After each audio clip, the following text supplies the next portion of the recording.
Bismillahirrahmanirrahim. Assalamualaikum warahmatullahi wabarakatuh. Salam sejahtera untuk kita semua. Video ini adalah video pertama saya di channel YouTube saya, di mana saya meniatkan channel ini untuk menjadi channel psikologi, di mana akan saya bahas berbagai materi psikologi yang sebetulnya ini adalah materi-materi yang saya sampaikan di kelas perkuliahan saya.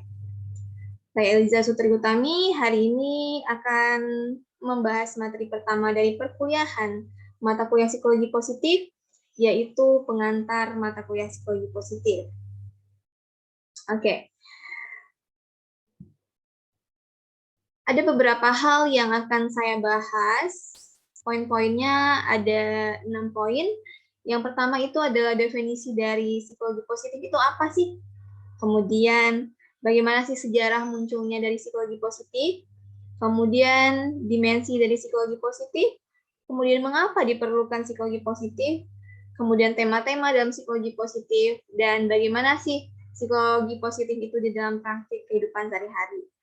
Oke, kita langsung saja membahas materi pertama, yaitu apa sih psikologi positif? Mungkin ada orang yang mengatakan bahwa psikologi positif itu adalah tentang berpikir positif, atau psikologi positif itu adalah tentang menjadikan hal-hal negatif yang terjadi di dalam diri kita, kemudian menjadikannya sebagai hal yang positif. Apakah seperti itu psikologi positif? Tentu saja bukan seperti itu psikologi positif. Memang sebagian kecil dari psikologi positif itu membahas bagaimana kita tentang berpikir positif, bagaimana caranya kita menjadikan hidup kita menjadi lebih positif, tapi bukan itu hal utama yang akan dibahas di dalam psikologi positif. Nah, psikologi positif itu sendiri adalah suatu perspektif ilmiah, ilmu pengetahuan ya, yang dimana psikologi positif ini adalah psikologi modern, yang merupakan bagian dari psikologi aliran humanistik, yang membahas tentang bagaimana hidup itu menjadi lebih berharga, menjadi lebih bahagia, menjadi lebih berarti. Nah, dua poin utama dari psikologi positif itu adalah bagaimana manusia itu menjadi lebih bahagia dan menjadikan hidupnya itu lebih berarti atau meaningfulness, memperoleh arti dari kehidupan. Jadi, ini adalah studi ilmiah atau ilmu pengetahuan ya, ada bagaimana hidup kita itu menjadi lebih berharga. Nah, itu adalah definisi dari psikologi positif. Tidak sekedar berpikir positif. Kalau berpikir positif itu hanya common sense atau tidak ada penelitian ilmiahnya gitu, tidak ada riset yang dilakukan bagaimana orang itu bisa menjadi berpikir positif, hanya common sense saja atau perasaan saat itu saja. Nah, berbeda halnya dengan psikologi positif, ini adalah studi ilmiah atau sebuah ilmu yang melakukan riset atau penelitian bagaimana hidup seseorang itu bisa dapat menjadi lebih berharga, menjadi lebih bahagia, menjadi lebih berarti dalam kehidupannya, seperti itu. Oke. Kemudian Seligman, ini adalah tokohnya ya, beliau menyatakan bahwa psikologi positif itu adalah sebuah ilmu pengetahuan yang membahas pengalaman subjektif yang positif, sifat-sifat individu yang positif, dan institusi-institusi yang positif dalam rangka meningkatkan kualitas hidup serta mencegah masalah-masalah yang muncul ketika hidup terasa hampa dan tidak bermakna. Nah, artinya di sini kita bisa melihat benang merahnya ya, dimana di sini itu tujuannya itu adalah meningkatkan kualitas hidup dan mencegah permasalahan-permasalahan yang hadir di dalam kehidupan, atau ketika pun merasa hampa atau tidak bermakna hidupnya, itu bisa dicegah perasaan-perasaan negatif tadi, seperti itu. Dan psikologi positif ini adalah ilmu pengetahuan yang membahas pengalaman subjektif ya, hal yang positif, tidak hanya hal yang negatif gitu. Nah, nanti akan saya bahas lebih lanjut kenapa kok ada psikologi positif, seperti itu ya sejarahnya. Kemudian di sini Peterson juga merupakan salah satu tokoh dari psikologi positif, menyatakan bahwa psikologi positif itu merupakan sebuah studi ilmiah tentang hal-hal yang membuat hidup itu menjadi lebih layak untuk dijalani. Gitu. Sama ya seperti yang saya jelaskan tadi. Oke, kita lanjut. Nah, ini adalah tokohnya atau bapaknya psikologi positif. Beliau bernama Martin Seligman. Nah, oke, kita bahas mengenai konsep dari sejarah munculnya psikologi positif ini. Konsep ini pertama kali diperkenalkan oleh si bapak yang ada di foto ini, Bapak Martin Seligman.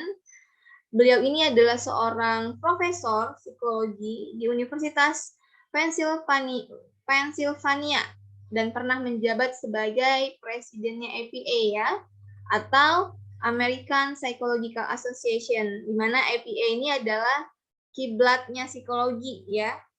Kayak di SM itu juga dikeluarkan oleh APA yang merupakan kiblatnya orang psikologi atau ilmu dari psikologi ini secara ilmu psikologi kontemporer seperti itu.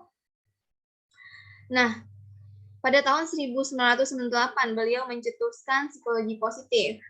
Pada masa itu, psikologi itu hanya dipandang sebagai ilmu pengetahuan yang membahas tentang topik-topik yang negatif di dalam manusia.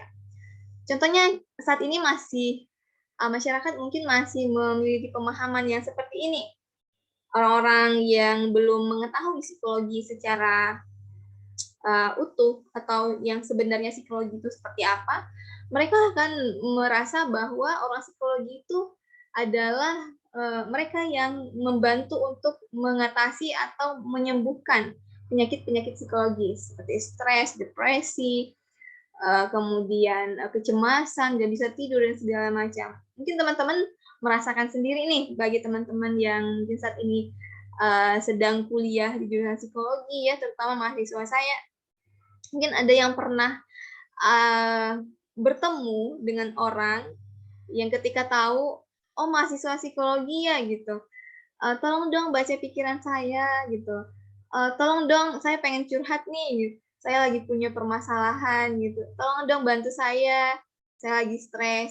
Itu kan dalam tanda kutip mereka hanya memandang bahwa psikologi itu adalah hal-hal yang negatif gitu, atau penyakit-penyakit psikologi saja, penyakit-penyakit mental saja. Padahal sebetulnya psikologi itu tidak hanya membahas bagaimana menyembuhkan jiwa yang sakit atau bagaimana menyembuhkan penyakit mental seperti itu. Nah, makanya pada saat itu muncullah psikologi positif yang tidak sekedar ilmu yang membantu manusia untuk menyembuhkan penyakit psikologisnya saja, tapi juga ilmu atau studi tentang kebahagiaan, kekuatan, dan kebajikan. Nah, ini adalah 3 poin utama yang dibahas, yang merupakan tujuan dari psikologi positif menurut Seligman pada masa itu, gitu ya. Nah, fokus psikologi positif itu adalah bagaimana individu atau manusia itu mencapai kebahagiaan dalam hidupnya dan juga kepuasan hidup, seperti itu. Oke? Kita lanjut. Nah, ini adalah cerita awal bagaimana kok bisa inspirasinya Seligman mencetuskan psikologi positif itu seperti apa. Nah, ini berawal dari sebuah cerita dia yang sedang berkebun bersama anaknya ya. Dia yang sedang berkebun bersama anaknya di kebun rumput, sedang motong-motong rumput gitu. Kemudian yang namanya anak itu umur 5 tahun ya, masih anak-anak. Ya tentu tingkahnya itu macam-macam lah, sehingga itu membuat jengkel si Seligman ini. Kemudian dia berteriak kepada Niki gitu dengan tingkahnya yang waktu itu kayak menyerakkan kembali gitu ya, bermain rumput-rumput yang mungkin sudah dibersihkan oleh si Pak Seligman ini. Nah, sehingga beliau itu jengkel sama anaknya yang bernama Niki dan berteriak kepada Niki seperti itu. Kemudian si Niki ini berkata, menjawab teriakan si ayah atau si Pak Seligman ini. Dia mengatakan bahwa semenjak usiaku 3 tahun, aku selalu merengek setiap hari. Tapi saat ulang tahunku yang kelima, aku memutuskan untuk tidak lagi merengek. Itu adalah hal yang paling sulit yang pernah aku lakukan. Nah, jika aku bisa berhenti merengek, maka kamu tentu juga bisa berhenti untuk menggerutu gitu, kata anaknya pada Seligman. Dan seketika Bapak Seligman ini seperti sadar gitu, oh iya ternyata manusia itu punya potensi, anak ini juga punya potensi, kenapa saya tidak memfokuskan kepada potensi atau hal-hal positif yang ada pada anak ini. Kenapa saya malah mencari hal negatif atau kesalahan pada si anak ini. Nah, pada saat itulah beliau menyadari bahwa manusia itu tidak hanya memiliki hal yang buruk ya dalam tanda kutip atau hal yang negatif saja, tapi dia juga memiliki potensi atau hal positif yang itu bisa dikembangkan lagi atau dimaksimalkan potensinya. Nah, dari sanalah inspirasi tentang psikologi positif bahwa manusia itu perlu untuk memaksimalkan potensi yang ada dalam dirinya, hal-hal positif yang ada di dalam dirinya, dan melihat sisi positif dari diri seseorang, tidak hanya hal negatifnya saja, seperti itu. Oke, kemudian tentang dimensi psikologi positif. Nah, dimensi ini maksudnya adalah apa saja sih yang tahap-tahap dalam pembelajaran psikologi positif ini seperti apa, tahap-tahap pembelajarannya. Nah, ada 3 tahap dalam pembelajaran psikologi positif ya. Yang pertama itu adalah tahap subjektif. Nah, tahap subjektif ini adalah lebih berpusat kepada keadaan positif si subjektif atau emosinya gitu ya. Misalnya bagaimana mempelajari tentang kebahagiaan, itu kan hal yang subjektif di dalam diri seseorang yang hanya bisa dirasakan oleh si subjek itu sendiri. Misalnya hal subjektif pada diri saya, emosi saya, kebahagiaan saya, kesenangan saya, tentang kepuasan hidup saya, itu yang bisa merasakan itu saya sendiri. Nah, itu adalah tahap pertama yang namanya tahap subjektif. Artinya belum ada impact dari orang lain, dari diri kita ke orang lain. Jadi hanya bisa dirasakan oleh kita sendiri. Nah, ini adalah tahap pertama ya, tahap subjektif. Kemudian tahap kedua itu adalah tahap individual. Nah, ini udah ada impact-nya kepada orang lain. Contohnya, nah ini penjelasannya adalah tentang sifat-sifat individual yang positif, termasuk trait individual. Maksudnya trait ini adalah kebiasaan yang menetap ya, kepribadian seseorang seperti keberanian, persisten, kejujuran, atau kebijaksanaan. Nah, ketika seseorang itu berani, jujur, bijaksana, itu memberikan dampaknya kepada orang lain. Ada dampaknya. Jadi ada hubungan interpersonal juga di sini gitu ya. Kalau yang tadi itu hanya perasaan saja, emosi. Kalau pada tahap subjektif itu hanya kita sendiri yang bisa merasakannya. Nah, kemudian yang kedua ini udah ada dampaknya untuk orang lain. Nah, kemudian yang ketiga ini adalah pada tahap kelompok atau masyarakat. Nah, psikologi positif ini berfokus untuk pembentukan atau pemeliharaan suatu masyarakat atau suatu komunitas gitu ya. Ini maksudnya psikologi positif dalam tahap ini sudah membuat seseorang itu membuat suatu komunitas atau masyarakat itu melakukan hal-hal yang positif.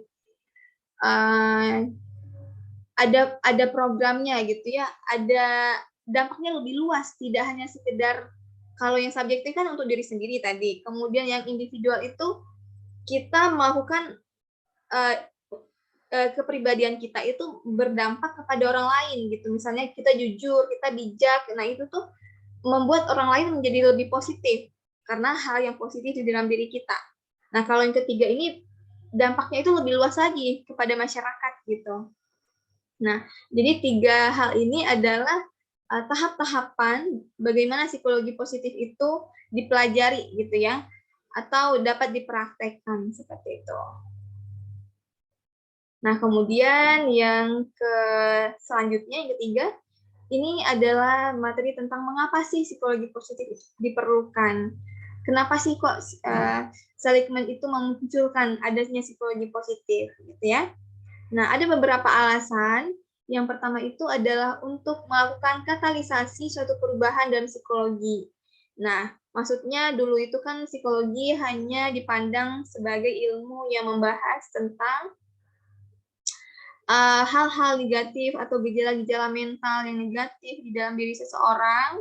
Nah, kemudian ini ada transformasi ya, bahwa psikologi itu tidak hanya membahas tentang hal yang negatif saja, tapi juga bisa memaksimalkan potensi-potensi negatif positif yang ada pada diri seseorang.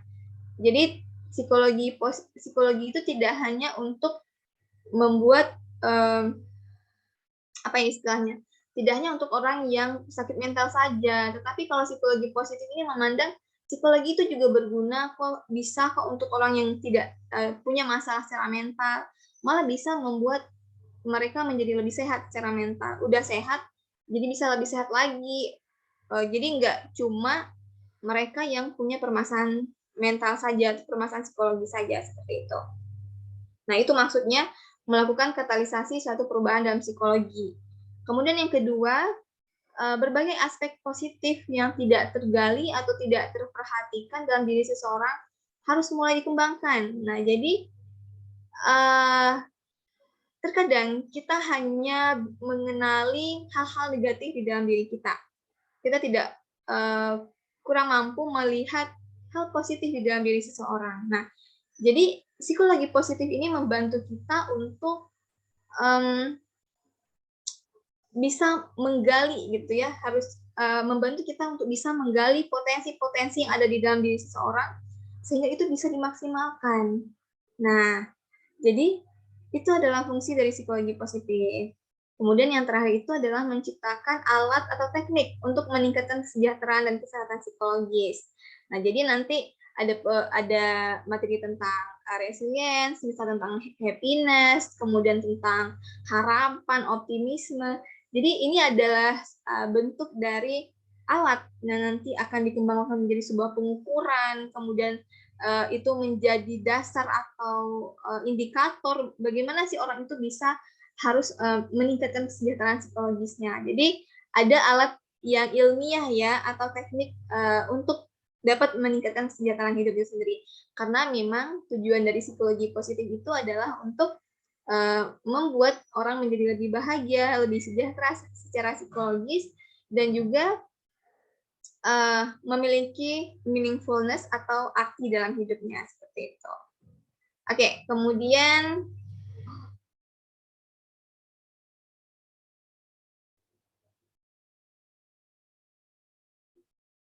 saya taruh di mana ini muka saya. Oke. Yang kemudian itu adalah tema-tema dalam psikologi positif. Nah, sebetulnya tema-tema dalam psikologi positif ini ada banyak sekali ya tema-temanya. Tapi di dalam materi yang akan saya bahas, di dalam kebetulan ini adalah video untuk pembelajaran ya pada mata kuliah psikologi positif. Jadi tidak semua bisa saya bahas, hanya beberapa materi saja dari atau tema saja atau beberapa topik saja dari psikologi positif ini yang bisa dibahas. Karena mengingat tidak cukup waktunya gitu, selama 1 semester ini untuk membahas semuanya. Nah, tapi di sini saya tampilkan screenshot dari sebuah daftar pustaka buku tentang Handbook of Psychology Positif ya, Positive Psychology, yaitu ada tentang love ya, ada tentang wisdom, kemudian ada tentang empati. Nah, ini yang beberapa yang akan dibahas itu adalah yang di dalam materi nanti itu ada tentang wisdom, love, kemudian positive response to loss, kemudian nah ini humor juga ada, nanti akan dibahas ya. Kemudian optimisme ini juga ada ini. Nah, humility ini juga ada. Jadi nggak semuanya bisa dibahas karena saking banyaknya gitu ya materinya. Nah, ini mungkin gambaran saja tema-tema dalam psikologi positif. Nah, ini sudah saya ringkas. Ini adalah beberapa materi yang akan dibahas dan ini adalah topik yang menarik ya, yang untuk dibahas di dalam psikologi positif tentang kebahagiaan, kemudian optimisme dan helplessness gitu ya. kemudian mindfulness, kemudian tentang flow, dan lain-lain. Resiliensi ini juga bagus, positive thinking, hope, dan banyak lagi materi lain sebenarnya yang menarik. Karena kalau kita berbicara tentang psikologi positif ini, kita akan membahas hal-hal yang positif, hal-hal yang membuat kita menjadi lebih semangat gitu. Karena konstruk-konstruk yang dibahas psikologi positif itu memandang manusia itu secara positif, seperti melihat kebahagiaan. Jadi kita nggak cuma belajar tentang kecemasan, apa sih kecemasan itu, apa sih depresi, kemudian apa sih permasalahan-permasalahan pendidikan gitu ya. Jadi termasuk dalam dunia kerja, misalnya bagian industri itu membahas bagaimana sih konflik di dalam organisasi gitu. Jadi psikologi positif ini kita bisa melihat nih, yang dibahas itu adalah hal-hal konsep-konsep yang positif gitu, yang insya Allah ketika setelah kita membahas atau mempelajari psikologi positif, hidup kita akan menjadi lebih bahagia ya, mudah-mudahan. Oke, kemudian selanjutnya yaitu psikologi positif dalam praktik. Nah, ini adalah slide terakhir saya. Ya, ini adalah slide terakhir saya tentang psikologi positif. Dalam praktik itu seperti apa gitu ya? Gimana sih psikologi positif itu tidak hanya sebatas teori saja. Nah, ini adalah penjelasannya. Psikologi positif itu dapat diaplikasikan dalam berbagai bidang juga. Bisa di dalam bidang pendidikan, terapi, kemudian manajemen stres, gitu ya. Ini dalam pendidikan, organisasi ini juga bisa nih. Dan di tempat pekerjaan. Jadi nggak cuma kalau psikologi pendidikan ya di dalam pendidikan aja, kemudian PIO ya di dalam industri aja, kemudian klinis ya dalam setting klinis. Nah, ini bisa dipraktikkan ke dalam semua bidang. Nah, ini adalah luas sekali ya penerapannya. Kemudian ini juga dapat dimanfaatkan oleh berbagai profesional, bisa oleh guru, pelatih, terapis, psikolog apalagi. Nah, pengusaha juga bisa ini katanya dalam memberikan motivasi pada karyawan. Nah, jadi luas sekali penerapan dari psikologi positif ini. Nah, bagaimana sih caranya? Nah, itu akan kita bahas lebih lanjut di video-video selanjutnya, di materi-materi selanjutnya. Ini hanya pengantar saja yang memberikan gambaran psikologi positif itu apa sebenarnya. Seperti itu, saya rasa cukup demikian dari saya.